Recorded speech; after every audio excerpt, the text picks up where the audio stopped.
La France est championne du monde de trail, c'est juste incroyable. Dans cette vidéo, je te propose qu'on revoie ensemble un peu comment ça s'est passé, les résultats, qu'on analyse un peu justement. Est-ce que nos prédilections étaient bonnes? Est-ce que ça s'est bien passé chez les hommes, chez les femmes, chez le trail court, chez le trail long? Comment ça s'est passé?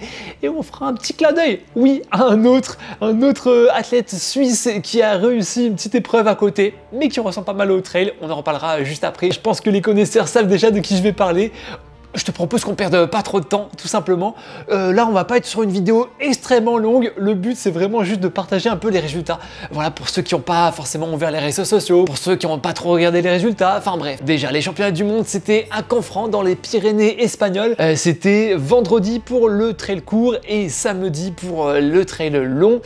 Comment ça s'est passé? Donc, chaque pays pouvait présenter jusqu'à 6 athlètes masculins, 6 athlètes féminins par discipline. Et le but, c'est que déjà, au niveau individuel, chaque athlète performe pour faire la meilleure place et aller chercher le titre individuel. Et pour les équipes, c'est ultra simple. On prend les 3 meilleurs chronos, on les cumule et après on fait un classement général en fonction des pays. Donc c'est super important que même si t'es 20e et que je sais pas, t'es 2e ou 3e de ton équipe, bah finalement de t'accrocher, de te battre pour ton équipe. Parce que même si tu sais que tu vas pas faire forcément le podium à la fin, bah en fait chaque seconde peut compter dans le classement général des équipes. Et ça justement, ça rajoute pas mal de stratégie.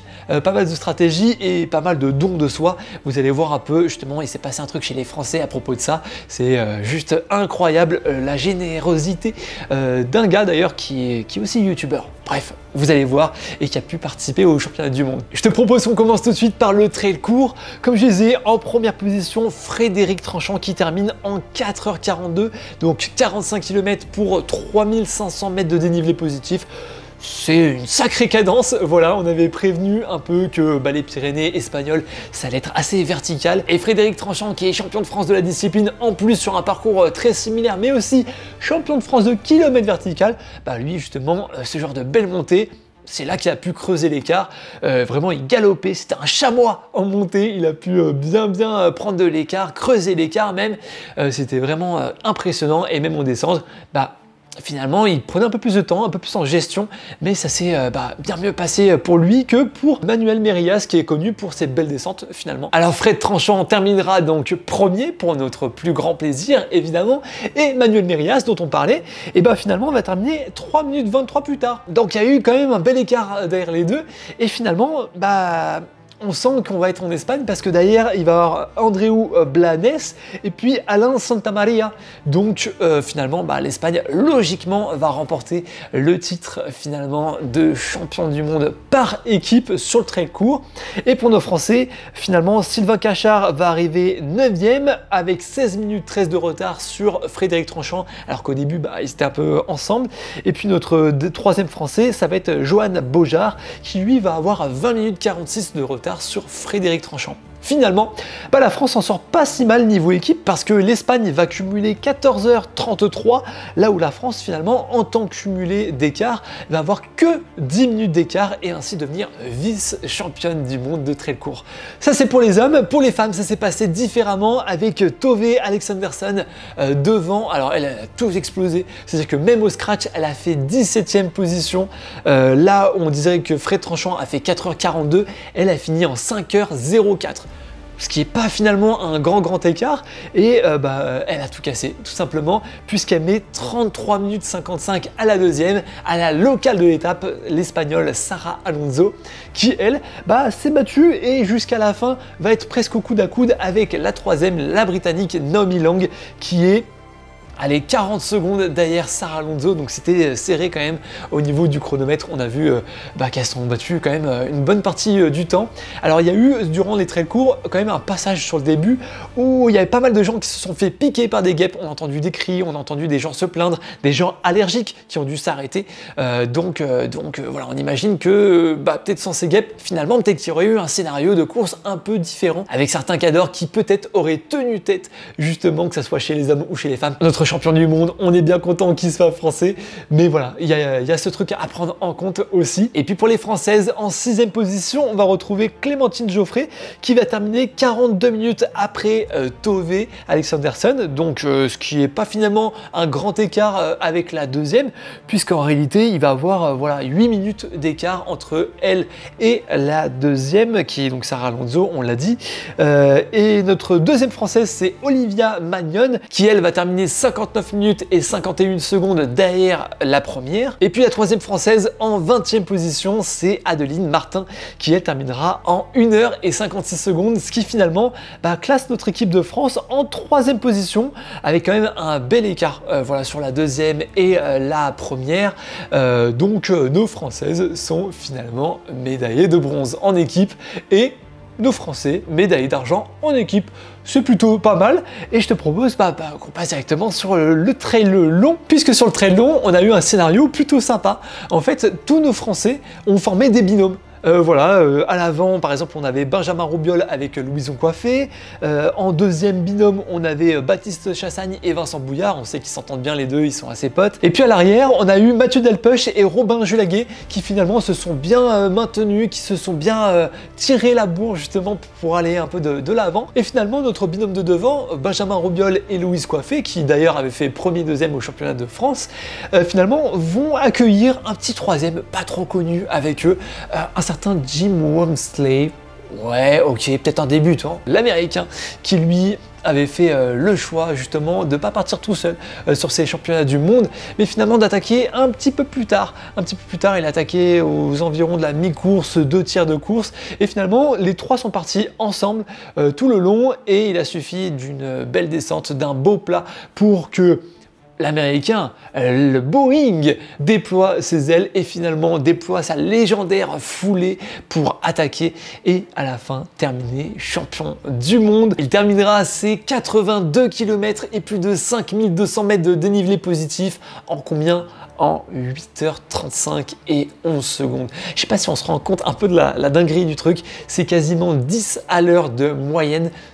Juste le boss. Jim Walmsley, on peut rien dire, juste le boss. Et finalement, nos Français, d'ailleurs, par binôme, se sont toujours tirés la bourre ensemble, se sont entraidés. Justement, on sait toujours que ça soit dans la montée ou la descente, finalement, quand on a quelqu'un devant qui nous trace un peu le chemin, surtout en trail, finalement, pour l'énergie mentale, pour l'énergie un peu des yeux et tout, c'est toujours beaucoup plus facile.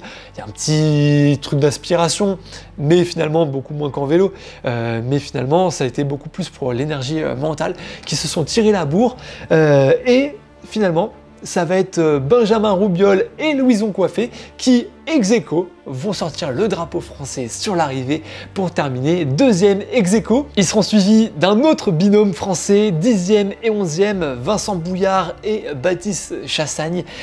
Pareil, donc en fait finalement on va pas compter le chronomètre de Baptiste Chassagne, mais plutôt de celui de Vincent Bouillard. Vous avez retenu, c'est les 3 meilleurs chronomètres, et finalement là-dessus en équipe, l'équipe de France va accumuler un bien meilleur chrono que toutes les autres nations et terminer championne de France de trail long masculin avec un chronomètre cumulé de 26h54 et 20 secondes, ce qui leur met à peu près 43 minutes et 28 secondes d'avance sur les États-Unis qui termineront 3e, et puis qui termineront 2e, n'importe quoi, et puis en 3e position avec 1h04 de retard, ça va être l'Italie, qui complétera le podium. Et chez les femmes, la victoire sur le trail long était aussi pour les États-Unis, et qui d'autre que Katie Scheid, la vainqueur de l'UTMB de l'année dernière, qui va remporter avec pas mal d'écart cette course, puisqu'elle aura 25 minutes d'avance sur la deuxième, la népalaise Soumaya Bouddha. Je suis pas extrêmement bon en prononciation, mais qui va terminer elle deuxième, et puis la troisième, ça sera Fabiola Conti avec 37 minutes et 52 secondes de retard. Finalement, la première française, elle sera 6e, Anne-Lise Rousset. Et pourquoi je vous parlais finalement de don de soi tout à l'heure en introduction, c'est parce que Mathieu Delpech, une fois qu'il a su qu'il n'était plus dans les 3 premiers et qu'il n'était pas non plus 100% performant pour cette course, finalement s'est arrêté et a attendu notre Anne-Lise Rousset nationale pour justement pouvoir l'attirer au maximum, pour pouvoir l'aider, parce que la course hommes et femmes sont partis en même temps, et ce qui a permis à Anne-Lise Rousset, je pense, de pouvoir aller chercher ce secondes en plus. Et ça, c'est ultra généreux de sa part. Alice Rousset va terminer finalement avec 52 minutes et 46 secondes de retard. Derrière, on aura Marion Delespierre avec 1h05 minutes et 2 secondes de retard. Elle qui était championne du monde la dernière fois. Cette fois-ci, elle devra s'arrêter à la 8e position. Enfin, s'arrêter, en tout cas, terminer à la 8e position.